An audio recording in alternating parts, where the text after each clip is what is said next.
ননদ আর ভাবি মিলে আম পাড়তে গেলাম। অনেক কষ্টে আম তো একটা হাতে আসলো। আচার দেওয়ার চিন্তা করতেই সাথে সাথেই বৃষ্টি। প্রকৃতি কি আর আমাদের কথা বুঝে? আসসালামু আলাইকুম everyone, welcome my Facebook page and YouTube channel. আশা করি সবাই ভালো আছেন। ইমানে এবং স্বাস্থ্যে আলহামদুলিল্লাহ আমিও অনেক ভালো আছি। আজকে নতুন আরেকটি ব্লগ নিয়ে আপনাদের সামনে হাজির। আশা করি আজকের ব্লগটি আপনাদের কাছে ভালো লাগবে। যদি ভালো লাগে অবশ্যই লাইক এবং সাবস্ক্রাইব করে দিয়ে যাবেন প্লিজ। বৃষ্টি এলো, বর্ষা এলো, প্রকৃতি আরেকবার তার আশীর্বাদ বর্ষণ করলো। বৃষ্টি তুমি কোথার থেকে আসো বলো না একবার। সেই আকাশ পানে তাকিয়ে থাকি, পাই না তো তোমার দেখা আর। হঠাৎ করে বিদ্যুতে চমকালো আর তোমার আগমন হলো।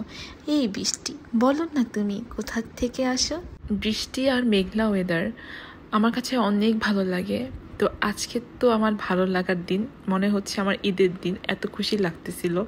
আর সকাল থেকে এত বৃষ্টি হয়েছে, আমার মনে হয় 1-1.5 ঘন্টা মেবি বৃষ্টি হয়েছিল। তো এত বৃষ্টি হওয়ার কারণে পানি এসে পড়েছে আমাদের গার্ডেনে। আর আকাশটাও খুব সুন্দর লাগছিল, বাতাস ছিল, খুবই বাতাস ছিল। এই জিনিসটা বেশি ভালো লাগতেছিল। তো গাছে অনেক আম ছিল। পরে আমি এখানে দাঁড়িয়ে দাঁড়িয়ে চিন্তা করতেছিলাম যে আচার দিব, এত আম তো গাছের, তাহলে আমি কিছু আচার দিয়ে যাই, আমার শ্বশুরবাড়ির মানুষ পরে আস্তে আস্তে খেতে পারবে। আর মেনলি আব্বা খেতে পারবে, আব্বা নাকি আচার খুব পছন্দ করে। তো আমি আমার ননদকে বললাম যে আমরা চলো আচার দিয়ে আম পারি। তো আমার ননদ বললো, হ্যাঁ ভাবি তুমি দাও, কোনো সমস্যা নাই, আমি তোমাকে হেল্প করি আম পাড়ার জন্য। তো আমরা সামনে যে আমগুলা ছিল বারান্দার সামনে, ওই আমগুলা পাড়ার চেষ্টা করতেছিলাম।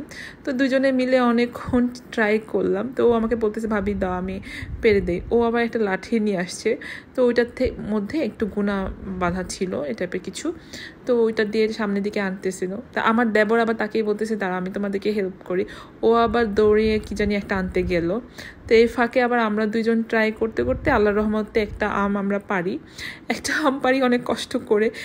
ও ওইভাবে টানতেছিল, ওইভাবে টানতেছিল, সামনের দিকে ডালটা আসতেছিলই না। আর আমি ওইভাবে এভাবে হাত দিতেছিলাম, মানে এতটা দূরে ছিল আমার হাতও জায়গা মতন পৌঁছাচ্ছিল না।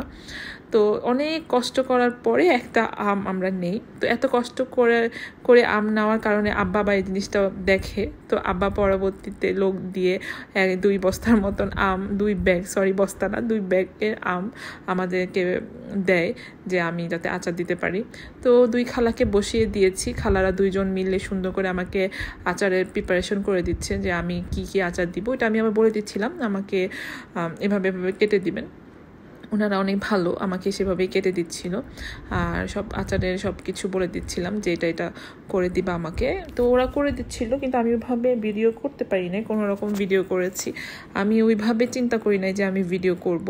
পরবর্তীতে আমার হাজব্যান্ডের সাথে কথা বলি, তো ও বলে হ্যাঁ তুমি করো, তোমার বাসা তুমি করবা না, তুমি ভিডিও করবা, কোনো সমস্যা নেই। তো এই তো একটু ভিডিও করি। আর ভালোই লাগে নিজের বাসার গাছের আমের আচার দিব, এটা অন্যরকম একটা ফিলিংস কাজ করে। তো এই তো আমি আচার দিচ্ছি। এটা হচ্ছে গাজর, রসুন, বোম্বাই মরিচ, কাঁচা মরিচ, শুকনা মরিচ দিয়ে একটা আচার। এই আচারটা খুবই মজা লাগে, যে কোনো ভাতের সাথে, খিচুড়ির সাথে, পোলার সাথে খেতে ভালো লাগে। খিচুড়ির সাথে বেশি ভালো লাগে, কারণ এটা যত পুরনো হবে বোম্বাই মরিচের ফ্লেভারটা অত বেশি আসবে। আর এটা একটা মিষ্টি আচার, মিষ্টি টকের মতন, মানে পুরোপুরি মিষ্টিও না আবার পুরোপুরি টকও না। এই আচারটা খুবই মজা হয়। এটা সরিষা দেয় না, এটার মধ্যে সরিষা বাটা ছাড়া আচারটা খুবই মজা হয়। তো ওই জায়গায় আমার রসুনের আচারটাও হচ্ছে সুন্দর মতো, আমি দেখাচ্ছি আপনাদেরকে বারবার। আর এখানে আমি আরেকটা আচার দিই, ওই আচারটাও খেতে মজা হয়। আমি ওরকমভাবে তো ভিডিও করা হয়নি, আপনাদের সাথে ভালোভাবে শেয়ার করতে পারিনি। তারপরে আমরা আমের আচারগুলি বেড়ে ফেলি বাটিতে করে। তারপর আমার ননদ এই আচারগুলো আবার ও ঠান্ডা হওয়ার পরে ও আবার বক্সে ভরে।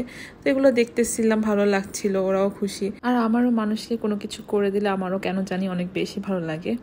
তো এই তো আজকের মতন আমি এখানে আমার ভিডিওটি শেষ করছি। আশা করি সবার ভালো লাগবে। তো সবাই ভালো থাকবেন, সুস্থ থাকবেন। আল্লাহ হাফিজ।